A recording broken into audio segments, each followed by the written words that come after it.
맞아요. 그러니까 화장품을 막상 테스트해보고 구매를 하려고 하는 곳은 요즘에는 올리브영밖에 올리브영. 없는 거죠. 화장품의 최신 트렌드를 보려면 사실 올리브영. 올리브영만 보면 된다.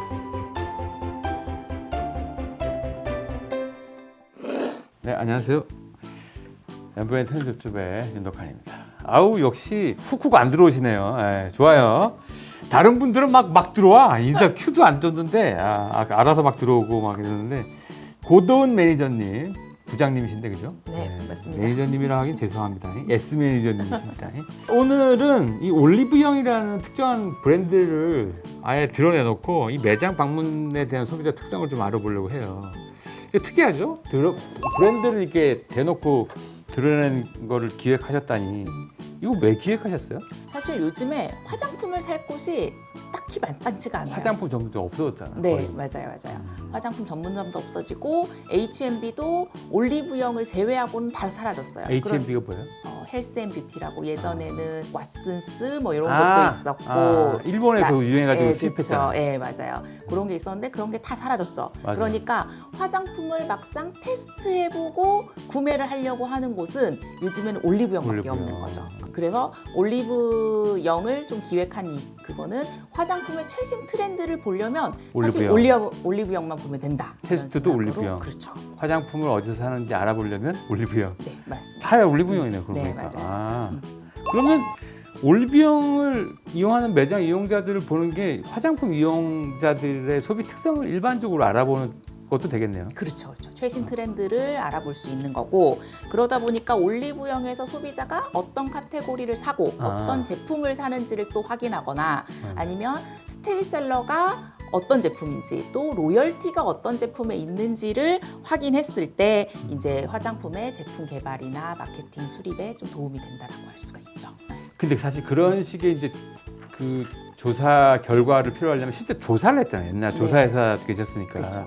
근데 왜 굳이 구매 영수증 빅데이터를 분석하는 거예요? 그러니까 사실 일반적인 소비자 조사는 좀 네. 기억에 의존을 하는 거죠. 근데 구매 영수증 데이터는 사실에 근거를 하다 보니까 실제 소비자가 구매한 영수증을 바탕으로 어떤 제품이 인기가 많은지 요즘의 카테고리나 제품의 트렌드는 어떻게 바뀌고 있는지를 확인을 하는 게 좀 더 명확한 거죠. 기억에 의존하면은 실제 사는 거와 관계없이 광고 많이 때리면 기억에 그렇죠. 하니까 기억에. 그거에 오염을 방지할 수도 있겠구나. 실제로 맞습니다. 산 데이터나 이거는 지금. 그렇죠. 근데 이제 왜 구매했고 이런 건 잘 모르잖아요. 네, 맞아요. 그래서 구매 데이터는 이제 왜 구매를 했는지 또 앞으로도 구매를 할 건지 얼마나 또 이 제품에 만족하는지를 모르잖아요. 모르죠. 그러니까 저는 이 우리의 구매 데이터와 실제 일반적인 소비자 조사를 좀 결합해서 보시는 게 가장 좋다라고 말씀을 드리고 있어요. 라이프 스타일별로 보면은 방문 빈도나 이게 월화수목금토일 때 다를 것 같은데. 네, 맞아요. 어떻게 좀 그런 게 보입니까? 네, 확실히 주말이 많긴 해요. 토요일이 가장 많고 그 다음에 일요일이고 그 다음에 평일인데 사실상 그 차이가 크지는 않아요. 그러니까 평일에도 여전히 올리브영을 많이 가는 거죠, 사람들이. 그러니까 왜냐하면 올리브영 매장이 전국에 1,200개래요. 그러니까 맞네. 네, 그러니까 이게 동네마다 거의 있으니 사람들이 편하게 아무 때나 방문을 하는 거죠. 꼭 동네 슈퍼나 편의점 가듯이. 네. 그래서 시간대별로 보더라도 평일에 6에서 7시, 저녁 6시에서 7시가 가장 많아요. 그러니까 퇴근한 후에 집에 가기 전에 한번 들렸다가 이렇게 하는구나. 가는 거죠. 이 데이터로만 봐도 네. 17시부터 20시까지가 제일 높네요. 네, 맞아요. 그러니까 네. 거의 퇴근하면 쓱 들렸다 가고 보니까 토요일, 일요일, 주말에도 이제 쓱 가는 거고 주말은 14시부터 17시니까 거의 늦은 밥 먹고 이렇게 쓱 마실 나가는. 네, 맞아요. 딱 굉장히 근데 일상적으로 그러면 사람들의 그 동선하고 되게 매칭이 되는 시간대 방문이라고 네네. 볼 수도 있겠네요. 네, 그러니까 좀 특별한 일이 아닌 거죠. 어떻게 보면. 동네 슈퍼 갔다가 갈 가듯이. 수도 있겠네. 네. 이게 보면 근데 라이프 스타일이 기본적으로 지금 연령대마다 조금 다르잖아요. 연령대마다 약간 특징이 좀 다르죠. 네네. 그렇죠. 연령대별로 이제 올리브영에서 판매하는 탑셀링 제품을 살펴보면은 확실히 다른데 20대 같은 경우에는 제가 20대였을 때랑 비슷해요. 그러니까 트러블이 문제인 거예요, 항상. 그래서 트러블을 좀 완화하거나 트러블이 생긴 후 그 자국, 흔적을 완화하는 그런 제품들이 좀 많이 판매되고 30대는 약간 20대와 40대가 약간 혼재되어 있는데 그 중에 특징을 꼽자면은 남성용 제품들이 좀 많아요. 남성들이 다른 연령대에 비해서 올리브영에 많이 가요. 네. 그래서 남성들이 좀 많이 가고 또 40대는 생각하시는 것처럼 트렌디하진 않아요. 40대는 얘가 구매 패턴이 딱 네, 고정돼 맞아요. 있지. 고정돼 있어요. 그래서 원래 기존부터 유명했던 AHC나 달바 같은 홈쇼핑에서 많이 판매하던 제품들 있잖아요. 그런 제품들을 과거에는 홈쇼핑이나 온라인 몰에서 구매를 했다면 지금은 올리브영에서 구매를 하는 그 약간 거죠. 좀 고가잖아요. 네, AHC나 맞아요. 달바나. 그러니까 사실상 개당 가격으로 보면 그렇게 고가는 아니에요. 그쵸. 근데 홈쇼핑이나 온라인 쇼핑몰에는 많이 팔잖아요. 그게 그러니까 그러니까 싸다고 인식되니까 네. 이렇게 사는 게 조금 더 싸다고 하니까. 목돈은 들어가도. 네, 맞아요. 그렇게 해서 과거에는 홈쇼핑에서 구매를 했으나 사실은 그렇게 막 한 10개씩 구매를 해놓으면 나중에 버리거나 남을 주게 돼요. 그럼 아깝잖아요. 그러니까 이제 이 제품을 조금 한 개당 가격은 약간 비싸더라도 올리브영에서 구매를 하는 거죠. 해당 구매 단가는 이게 오히려 낮추는 걸 수도 있겠네요. 그렇죠, 그렇죠. 네. 특히 청년 세대 같은 경우에는 가격대 민감하니까 네. 여기랑 경쟁하는 다른 채널도 있겠네요. 제가 요즘에 뜨고 있는 채널을 다이소로 보고 있어요. 그거 많이 언급되더라고요. 네, 맞아요. 그러니까 다이소가 예전에 과거에는 다이소 화장품도 예전에도 팔았어요. 네. 판매를 했는데 품질을 알 수도 없었고 뭐 구매하는 사람이 그렇게 많지는 않았는데 24년 초에 VT 리들샷이라는 게 다이소에서 품절템이 돼요. 그러면서 이제 품절템이 되면서 소비자들이 다이소에서도 유명 제품이나 대기업 제품들이 좀 판매를 하는구나를 인지를 하는 거죠. 그러면서 다이소에서도 이제 그 화장품을 구매하는 사람들이 늘어나게 돼요.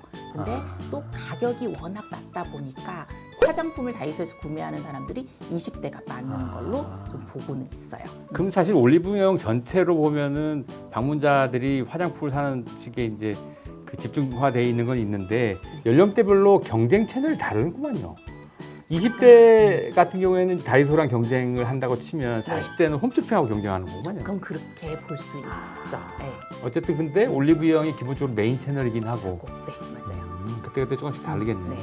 화장품을 사실 올리브영에서도 많이 팔지만 다른 데서도 많이 팔잖아요. 뭐 백화점에도 팔고 말씀하셨던 것처럼 이제 홈쇼핑에서도 팔고 다이소도 팔고 많이 없어졌다고는 해도 화장품 전문점이 여전히 있거든요, 몇 개는. 맞아요. 근데 왜 그러면 올리브영에서 쿠팡이나 마켓컬리 이런 데서 팔던데? 그렇죠. 근데 백화점은 가기가 힘들어요. 우선은 보통 동네에는 없어요. 맞아요. 그리고 이제 다이소는 라인업이 다양하진 않아요. 그렇죠. 아무래도 최대 가격이 5,000원이다 보니까 다양한 브랜드가 입점하지는 못해요. 그리고 온라인은 싸게는 살 수 있지만 내가 써보고 살 수는 없는 거죠. 근데 올리브영 같은 경우에는 동네에 있다 보니까 언제든지 편하게 방문할 수 있고 라인업이 고가 화장품부터 중저가 화장품까지 다 있어요. 그리고 또 직원들한테 추천도 받을 수도 있고. 체험이 가능하네. 네. 그래서 그게 굉장히 중요한 키워드네요. 네, 맞습니다. 그래서 올리브영은 확실히 체험 때문에 좀 가는 거죠.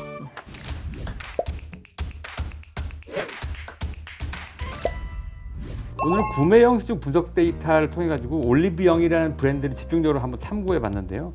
여기서 얻을 수 있는 인사이트가 있다면? 올리브영에서 연령대별로 사는 브랜드가 조금 다르다. 또 인사이트가 될 수 있을 것 같아요. 그래서 아까 말씀하신 것처럼 20대는 올리브영과 다이소가 약간 경쟁 관계고 40대는 올리브영과 인터넷 쇼핑몰, 특히 홈쇼핑이 좀 경쟁 관계라고 볼 수가 있죠. 이 구매 영수증에는 이 사람의 다른 저것도 나오는구나. 그렇죠, 그렇죠. 네. 여기서 알 수 있네. 맞습니다. 또 뭐 다른 것도 또 있을까요? 그리고 또 40대 같은 경우에는 특히 홈쇼핑에서는 이제 대량으로 사잖아요. 그러니까 가격이 한 번 지출하는 가격이 10만 원 정도가 넘어서요. 그러니까 경제적으로 좀 부담이 오는데 올리브영에서 똑같은 브랜드를 사면 한 개당 가격은 좀 높아도 사실 실제 지출하는 가격은 좀 낮춰질 수가 있는 거죠. 그러니까 낭비가 적어지고 확실히 이런 지금처럼 경제가 조금 힘든 상황에서는 오히려 그런 소비가 더 이제 경제적인 소비라고 합리적인 소비라고. 그거를 저희 2025 트렌드 모니터에서 딱 찍었어요. 그쵸. 소분 소비. 소비. 예. 찌찌뽕. 네. 자, 오늘은 뭐 간단하게 특정 브랜드를 저희가 한번 탐구해봤는데 생각보다 재밌네요. 디테일하게 소비자들이 어떻게 움직이고 하는 것들을 알아볼 수 있었습니다. 다음에 또 나와주실 거죠? 네. 또 모시고 예. 불러주시면 네, 나오겠습니다. 알겠습니다. 네. 오늘 재밌었습니다. 감사합니다. 네, 감사합니다.